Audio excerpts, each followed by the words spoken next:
नमस्कार मित्रांनो, राज्यातील सन 2023च्या खरीप हंगामातील ई पीक पाहणी पोर्टलवरील नोंदणीकृत कापूस व सोयाबीन उत्पादक शेतकऱ्यांना अर्थसहाय्य हे देण्यात येत आहेत आणि हे जे काही अर्थसहाय्य आहे हे टप्प्याटप्प्याने शेतकऱ्यांच्या बँक खात्यामध्ये जमा होत आहे। तर यामध्ये जे काही शेतकरी PM किसान अर्थात नमो किसान योजनेचे लाभार्थी आहेत आणि ज्यांनी 2023 मध्ये ई पीक पाहणी केलेली आहे, तर PM किसान व नमो शेतकरी योजनेचे ज्या शेतकऱ्यांना पैसे येतात त्यांना KYC करण्याची गरज नाही, परंतु ज्या शेतकऱ्यांना PM किसान व नमो शेतकरी योजनेचे पैसे हे येत नाहीत तर त्यांना KYC करणे हे आवश्यक आहे। त्याशिवाय ही जी काही रक्कम आहे ही त्यांच्या बँक खात्यामध्ये क्रेडिट होणार नाही। तर KYC करण्यासाठी आपणास यायचे आहे या वेबसाईटवर। तर याची लिंक आपणास खाली डिस्क्रिप्शन बॉक्समध्ये दिलेली आहे। तर येथे आल्याच्या नंतर आपल्याला इथे डिसबर्समेंट स्टेटस याच्यावर क्लिक करायचे आहे। त्यानंतर आपल्याला त्या शेतकऱ्याचा आधार क्रमांक टाकायचा आहे, त्यानंतर हा कॅप्चा टाकायचा आहे, त्यानंतर आपण OTP किंवा बायोमेट्रिकद्वारे त्या शेतकऱ्याची KYC ही करू शकतात। तर ही KYC करण्याची जी काही प्रोसेस आहे ही एकदम सिंपल आहे। जर त्या शेतकऱ्याच्या आधार कार्डला मोबाईल नंबर लिंक असेल तर आपण OTP हे ऑप्शन यामध्ये सिलेक्ट करायचे आहे। OTP त्या शेतकऱ्याच्या मोबाईलवर जाईल, तो OTP टाकल्याच्या नंतर आपली KYC येथे होणार आहे किंवा आपण बायोमेट्रिकद्वारे सुद्धा येथे KYC करू शकता। तर यामध्ये काही शेतकऱ्यांच्या बँक खात्यामध्ये कापसाचे व सोयाबीनचे पैसे हे जमा झालेले आहे, तर काही शेतकऱ्यांच्या बँक खात्यात अजूनही पैसे जमा झालेले नाही। तर काही शेतकऱ्यांच्या खात्यात कापसाचे पैसे जमा झाले आहे, सोयाबीनचे पैसे जमा झाले नाही। तर काही शेतकऱ्यांच्या बाबतीत सोयाबीनचे पैसे जमा झालेले आहेत तर कापसाचे पैसे हे अजून जमा झालेले नाही। तर असे जे काही शेतकरी आहे हे शेतकरी आपले स्टेटस येथे पण चेक करू शकता।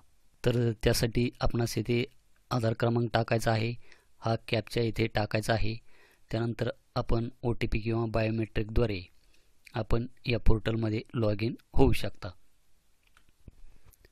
तर मी येथे OTP हे सिलेक्ट करतो, त्यानंतर येथे आपणास गेट आधार OTP याच्यावर क्लिक करायचे आहे। तर कधीकधी वेबसाईटला प्रॉब्लेम असतो, तर परत आपल्याला हा येथे कॅप्चा टाकायचा आहे आणि OTP हे ऑप्शन येथे निवडून घ्यायचे आहे। आधार OTP वर क्लिक केल्याच्या नंतर अशा प्रकारचा एक मेसेज आपल्यासमोर दाखवेल, तर आपल्याला येथे ओके करायचे आहे। त्यानंतर आपल्या मोबाईलवर जो काही OTP आलेला आहे तो OTP आपल्याला येथे टाकायचा आहे आणि गेट डाटावर क्लिक करायचे आहे। त्यानंतर अशा प्रकारचा एक डॅशबोर्ड आपल्यासमोर ओपन होईल। तर येथे पर्सनल डिटेल्समध्ये त्या शेतकऱ्याचे नाव, डेट ऑफ बर्थ, त्यानंतर जेंडर अशी माहिती दाखवली जाईल। त्यानंतर अशा प्रकारचे एक पीक पाहणी डिटेल्स आपल्यासमोर ओपन होईल।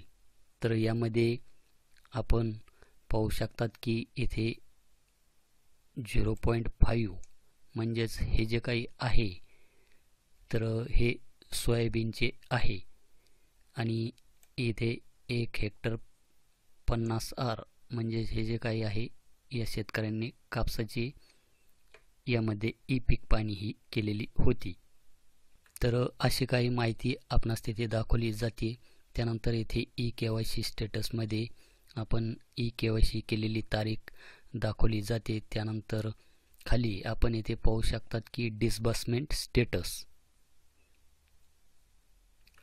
तर या डिसबर्समेंट स्टेटसमध्ये आपण पाहू शकतात की क्रॉप नेममध्ये सोयाबीन, त्यानंतर पेमेंट स्टेटस येथे सक्सेस आहे, बँकेचे नाव दाखवले जाते, त्यानंतर आपला जो काही खाते क्रमांक आहे तो खाते क्रमांक दाखवला जातो, त्यानंतर क्रेडिटेड डेट म्हणजेच कोणत्या तारखेला आपल्याला हे सोयाबीनचे पैसे आपल्या बँक खात्यामध्ये जमा झालेले आहेत। तर इथे 02 म्हणजे 2/10/2024 या तारखेला सोयाबीनचे पैसे आपल्याला या बँक खात्यामध्ये हे जमा झालेले आहेत। त्यानंतर खाली UTR नंबर हा दाखवला जातो। त्यानंतर अशाच प्रकारे क्रॉप नेममध्ये आपण इथे कापूस पाहू शकतात, इथे पण सक्सेस दाखवत आहे आणि क्रेडिटेड डेट येथे 30/9/2024 दाखवत आहे। तर कोणत्या तारखेला हे पैसे आपल्या बँक खात्यामध्ये जमा झालेले आहे आणि कापसाचे आणि सोयाबीनचे अशी काही सर्व माहिती आपणास येथे दाखवली जात आहे.